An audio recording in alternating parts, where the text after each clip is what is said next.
one of my favorite editing technique comes from cinematographer Greig Fraser, who actually you might know has shot Dune 1 and Dune 2. What we do for the benefit of all. Unfortunately, he won't be in Dune 3, but we won't complain about that. If ever you saw Dune, one of the beautiful things that he has really perfectly is the contrast. The way it's shot, the way it's costumed, and the way it's color graded. I'm going to go to the latter part, which is the color grading portion, because I think it's easier for us to access these tools versus having all the budget they have for Dune and Dune 1 and 2. But using the color grade technique that he uses will actually improve your photo by quite a lot. And for this shot, I'm going to be using Capture One because this is the software that I use mainly daily, and that in Photoshop. But anything will work. You can use Nik, you can use Lightroom, you can use Photoshop if you want to. But this is what I use basically to treat my RAWs and then export them afterwards. So I'm using Capture One, but you can follow along with anything that you have.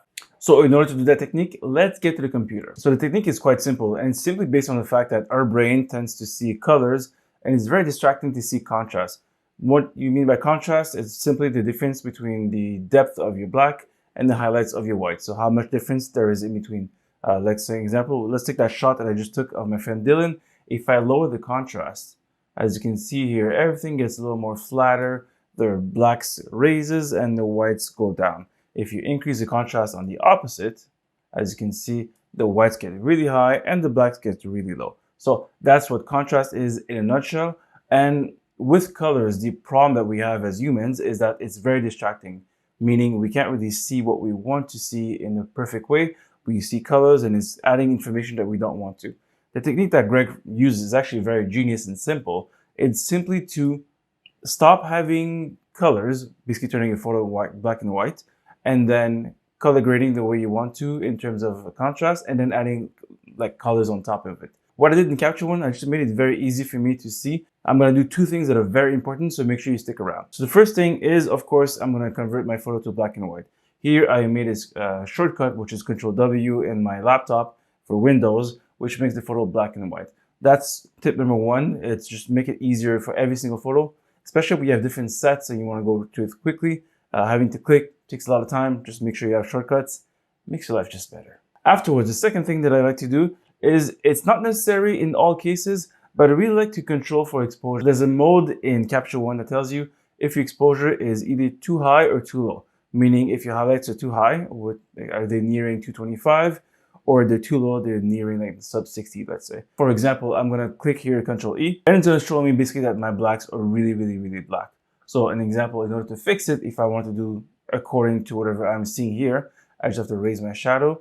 And as you can see, again, my contrast is getting worse and worse because my blacks are really high and my highlights didn't change, but my blacks are really high. After doing this, basically, you can actually either use that as a guide or use your visual, basically your eyes or your taste as is. So I like to turn it off, and then we play with the black. So you have many ways. You can actually play with the black slider here in order to just get the contrast that you want. Or an example here, I'm losing a bit of the people, but I still want it to be dark. The focus is on the subject. Here I actually added a gobo, so I really want that subject to be as highlighted as possible, but just leave a hint of details here and there. So my blacks, I'm just gonna crush them a little bit here, and then here. This is not a calibrated monitor, so I'm gonna go by eye, of course. And then I'm gonna go here, just control my highlight. If I wanna see if it's too high, as you can see here, I'm not there yet. I can actually crush them a little more, or I can turn off the white here, or the highlights, and it's gonna affect the skin a little bit, but not to one, this one was properly exposed. So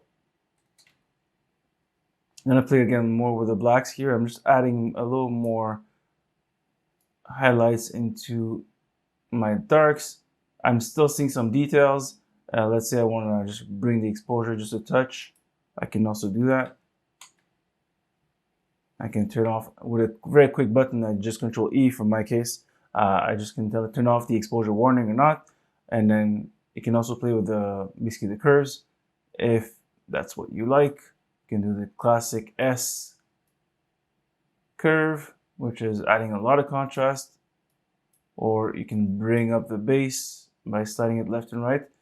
Basically, you can do whatever you want with that contrast.